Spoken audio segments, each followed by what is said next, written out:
Welcome to another edition of the Air with Mark. So happy election day, my friends. So I will be doing a live stream starting at 7:30 ish. 7:30. I don't want to say 7 and I'm late. so so around 7:30, then I'll just be watching the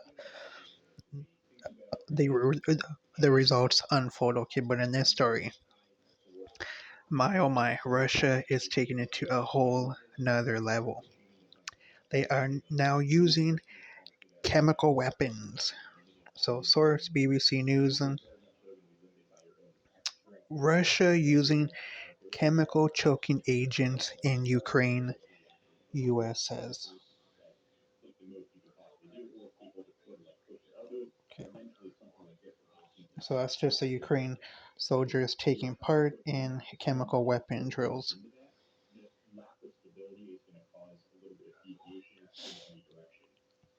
Okay. So, the US has accused Russia of deploying chemical weapons as a quote method of warfare end quote in Ukraine in violation of international laws banning their use. Do you think these countries really give a shit about the international laws or the humanitarian laws? Whatever. Fuck no, they don't. So, State Department officials said Russia used the choking agent, the chemical choking agent. Okay, I'm gonna do my best to pronounce this. Chloropersin. Chloropersin to win, quote, battlefield gains, end quote, over Ukraine.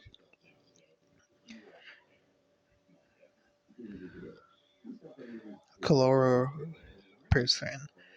Wow, that sounds nasty. The allegations, which U.S. officials said were not an, quote, isolated, end quote, incident, would contravene the Chemical Weapons Convention which Russia signed.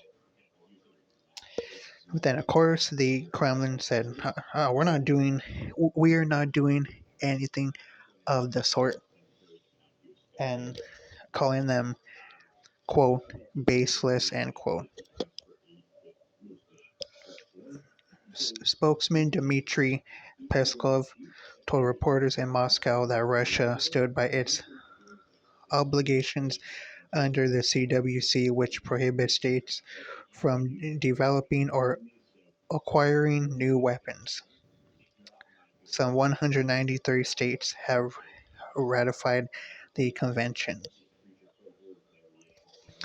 The Organization for the Prohibition of Chemical Weapons, a global watchdog that oversees implementation of the CWC, says a chemical weapon is a substance used to cause intentional death or harm through its toxic properties. Okay, so what is chloropisrin? Chloropisrin, which the U.S. says Russia has used to, quote, dislodge Ukrainian forces from fortified positions, end quote, is an oily substance which was widely used during World War One. Yeah, obviously, during the whole trench warfare.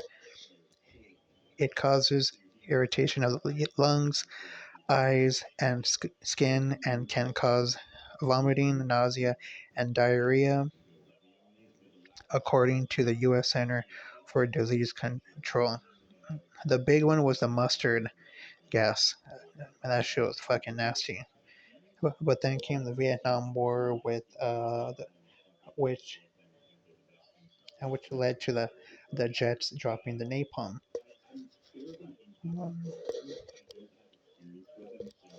The chemicals used in war is expressly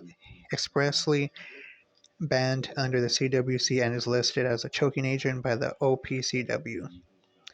The State Department also said Moscow had regularly used, quote, riot control agents, end quote, or tear gas during the war.